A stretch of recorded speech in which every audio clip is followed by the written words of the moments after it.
আর এত কিছু ঘটে যাওয়ার পর ভারত সরকার মাত্র তোমাকে 5 বছরের জন্য নির্বাসিত করেছে। অর্থাৎ মাত্র 5 বছরের জন্য তুমি ভারতে আসতে পারবে না। আমার মনে হয় ভারত সরকার এটা ভুল ডিসিশন নিয়েছে। যদি তোমাকে আজীবন অর্থাৎ যতদিন তুমি বেঁচে থাকবে ততদিন যদি ভারতবর্ষে না আসতে পারতে, আমরা ভারতীয় হিসেবে খুশি হতাম। কারণ তোমার মতন একজন অমানুষের ভারতবর্ষের মতন একটা দেশে আসা মানায় না। তাই ভারত সরকার যে ডিসিশন নিয়েছে অর্থাৎ 5 বছরের জন্য যে নির্বাচিত করেছে, আমার মনে হয় ওরা যদি আজীবন নির্বাচিত করতো তোমাকে, তাতে আমরা ভারতীয় হিসেবে খুশি হতাম। বাংলাদেশের টিম সাপোর্টার রবি টাইগারকে ভারত সরকার 5 বছরের জন্য তাকে নির্বাচিত করলো। অর্থাৎ বাংলাদেশ থেকে তিনি 5 বছরের জন্য ভারতবর্ষে আর আসতে পারবে না। তার কারণ আপনারা সবাই জানেন, বর্তমান দিনে সোশ্যাল মিডিয়ায় এই রবি টাইগার একজন ভাইরাল ব্যক্তি, যিনি বাংলাদেশের যে কোনো ম্যাচ যে কোনো প্রান্তে হলে তিনি ছুটে যান তাদেরকে সাপোর্ট করতে, সেটা হারুক বা জিতুক। আর সেই সুবাদে তিনি ভারতে এসেছিলেন টেস্ট ম্যাচকে উপভোগ করার জন্য। যদিও তার পাসপোর্টটা ছিল মেডিকেল ডিপার্টমেন্টের, অর্থাৎ তিনি চিকিৎসা করার জন্য ভারতবর্ষে আসার জন্য মেডিকেল পাসপোর্ট তিনি বানিয়েছিল। হাসিনার সরকারের পতনের পর থেকে বাংলাদেশিরা ভারতে আসার ক্ষেত্রে অনেক বাধার সম্মুখীন হচ্ছে। কারণ ভারত ইতিমধ্যে পাসপোর্ট ডিপার্টমেন্টে কড়াকড়ি নজর রাখছে, যাতে কোনো বাংলাদেশি কোনো কারণ ছাড়া ভারতে প্রবেশ করতে না পারে। আর তার ফলে তারা অনেকটা সমস্যার সম্মুখীন হচ্ছে। শুধুমাত্র ভারতে চিকিৎসা করার জন্য আসতে পারে, তার জন্য ভারত সরকার চিকিৎসা ক্ষেত্রে কিছুটা পাসপোর্টটাকে তারা নর্মাল করে রেখেছে। আর সেই সুযোগটা নিয়েছিলেন বাংলাদেশের ক্রিকেট সমর্থক রবি টাইগার। তিনি চিকিৎসা করানোর জন্য ভারতবর্ষে এসেছিলেন পাসপোর্ট বানিয়ে। এখনও পর্যন্ত রবি টাইগার, যিনি চিকিৎসা নেননি ভারতে এসে, বাংলাদেশের বিরুদ্ধে যে ভারতের টেস্ট সিরিজ চলছে সেই টেস্ট সিরিজটাকে তিনি উপভোগ করছে। আর প্রথম টেস্ট সিরিজে বাংলাদেশি গোহারান হেরেছে ভারতীয়দের কাছে। দ্বিতীয় টেস্ট সিরিজ শুরু হয়েছিল 27শে সেপ্টেম্বর থেকে। আর সেই 27শে সেপ্টেম্বর যখন অঝরে বৃষ্টি নেমে আসলো প্রায় 37 ওভারের পর বাংলাদেশ, তখন হঠাৎই আমরা দেখতে পাই স্টেডিয়ামের মধ্যে বাংলাদেশি সমর্থক রবি টাইগার তাদের দেশের জাতীয় পতাকা উড়াতে উড়াতে তিনি হঠাৎ অসুস্থ হয়ে স্টেডিয়ামের মধ্যে পড়ে যান। আর এমন সময় তিনি অভিযোগ করতে থাকেন যে ভারতীয়রা তাকে নাকি পুশ করেছে, অর্থাৎ তাকে নাকি ঠেলে ফেলে দিয়েছে, এমনকি তাকে নাকি মারধর করেছে।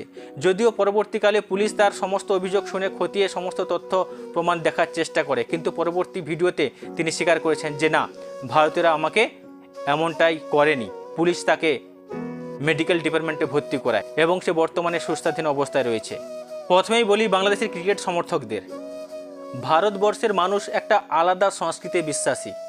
তারা কখনোই হট করে কোনো পার্শ্ববর্তী দেশের মানুষকে গালিগালাজ কিংবা হট করে তারা কখনো মারধর করতে যাবে না। এটা আমাদের সংস্কৃতিতে অন্তত আমরা বিশ্বাসী নয়। হয়তো এটা তোমাদের সংস্কৃতিতে তোমরা বিশ্বাসী করো, তাই ভারতবর্ষের মতন একটা দেশের বিরুদ্ধে তোমরা এমনই একটা অভিযোগ আনলেও, তা আবার তাদের দেশের একজন জাতীয় খেলাকে যিনি সাপোর্ট করতে এসেছেন, জাতীয় পতাকা ওড়াতে এসে তিনি ভারতে নাকি এরকম বাধা বিপত্তির সম্মুখীন হয়েছে। শুধুমাত্র তিনি নিজে অপমানিত হননি, ভারতবর্ষে এসে তার দেশকে যে ছোট করেছে, আরও অমিতে একটি ছোটোখাটো দেশ, তিনি আরও ভারতবর্ষের মাটিতে এসে নিজের দেশকে আরও ছোট করালেন গোটা বিশ্ববাসীর কাছে। গোটা বিশ্ববাসী এই জিনিসটাকে তারা উপলব্ধি করতে শিখলেন যে সত্যি বাংলাদেশি মানুষেরা একটা আলাদা সংস্কৃতি তারা বিশ্বাসী, যার ফলে তাদের এই পরিণতি আজকের হয়েছে। তবে বাংলাদেশি রবি টাইগারের এই ঘটনার পর থেকে আমরা দেখেছি বাংলাদেশের কিছু বন্ধু যারা ইউটিউবে তারা সোশ্যাল মিডিয়ায় প্রচার করছেন যে রবি টাইগার এটা মস্ত বড় ভুল করেছে, তিনি দেশকে ভারতবর্ষের কাছে আরও নিচু করেছে। সত্যি তোমাদেরকে আমরা ধন্যবাদ জানাই, কারণ রবি টাইগার নিজেকে ভাইরাল করার জন্য তিনি যে একটা অমানসিকতার কাজ করেছেন বা নিজে যে এতটা নিচু হতে পারে, রবি টাইগার শুধুমাত্র সোশ্যাল মিডিয়ায় ভাইরাল হওয়ার জন্য তিনি নিজেকে ভারতের কাছে ছোট করলেন না, সেই সঙ্গে তার দেশকেও এবং দেশের মানুষকেও ছোট প্রমাণ করালেন। তারা যে একটা অন্য সংস্কৃতিতে বিশ্বাসী সে তার দ্বারা প্রমাণিত হয়ে গেল। অর্থাৎ একটা কথা মনে রাখবেন, ভারতবর্ষের মানুষ দুবেলা দুমুঠো খেতে পাক বা না পাক, আমাদের পার্শ্ববর্তী দেশের কোনো মানুষ যদি আমাদের দ্বারে উপস্থিত হয় তাও আমরা তাকে আদর খাতিরে ভরিয়ে তুলি। আমরা কখনো না খাইয়ে তাদের পেটে লাথি মারি না। অথচ ভারতবর্ষের মতন একটা মহান দেশে এসে বাংলাদেশি রবি টাইগার তিনি যে ভিত্তিহীন অভিযোগ করলেন সেটা বাংলাদেশিদেরকেও ভাবাবে এবং ভারতবর্ষের মানুষকেও ভাবাবে। বাংলাদেশি ক্রিকেটের সমর্থক রবি টাইগার তিনি অভিযোগ করেছেন যে ভারতীয়রা তাদের দেশকে এবং দেশের প্লেয়ারদেরকে নাকি গালাগালি করছিল, কারণ তারা নাকি প্রথম টেস্টে হারার ফল দ্বিতীয় টেস্টে যখন কানপুরে তারা খেলতে গিয়েছিল তারা নাকি ভারতীয়রা নাকি তাকে গালাগালি করছিল, তার দরুন এই এমন বিপত্তি ঘটে। আমি একটা কথা বুঝতে পারছি না রবি টাইগার, যে তুমি বাংলা ভাষাটা হয়তো ঠিকঠাক বলতে পারো না তোমাদের দেশের ভাষা অনুযায়ী আমরা যদি বলি, কিন্তু তুমি সেখানে তামিল ভাষাটা বুঝতে পারলে কি করে, কিংবা তুমি তার প্রতিবাদ করতে গেলে কিভাবে? তুমি যদি কোনো ভাষা না বুঝতে পারো তাহলে তুমি কিভাবে তামিল ভাষা বুঝতে পারলে, এবং তামিল ভাষা বুঝতে পেরে কিভাবে তুমি প্রতিবাদ করতে গেলে? এটাই সব থেকে বড় প্রশ্ন।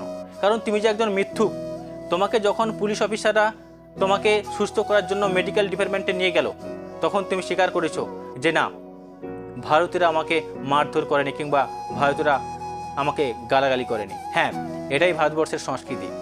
ভারতীয়রা আজ যাই হোক না কেন, কখনো অন্য ধর্মের মানুষ কিংবা অন্য দেশের মানুষকে সহজে তারা গালাগালি করে না, এটা মাথায় রাখতে হবে। আমরা ভারতীয়রা আলাদা সংস্কৃতিতে বিশ্বাসী। আমরা আমাদের ধর্মকে যেমন ভালোবাসি, অপর ধর্মকেও ঠিক তেমন তার থেকে দ্বিগুণ ভালোবাসি। তিনি আমাদের ভারতীয় যে প্রেস বোলার মোহাম্মদ সিরাজ, রবি টাইগার তাকে অকথ্য ভাষায় গালিগালাজ করছিল, তার ফলে ভারতীয় সমর্থকরা নাকি তার উপর চড়াও হয়েছিল, আর সেই সুবাদে তিনি মাটিতে পড়ে যান। এবং আবার এও জানা যাচ্ছে যে রবি টাইগার অসুস্থ হয়ে পড়েছিলেন ডিহাইড্রেশনের কারণে, অর্থাৎ তার শরীরে জলের অভাব ঘটে, তার ফলে তিনি অজ্ঞান হয়ে পড়ে। আর তড়িঘড়ি আমাদের ভারতীয় পুলিশ অফিসাররা তাকে হাসপাতালে চিকিৎসা করার জন্য নিয়ে যায়।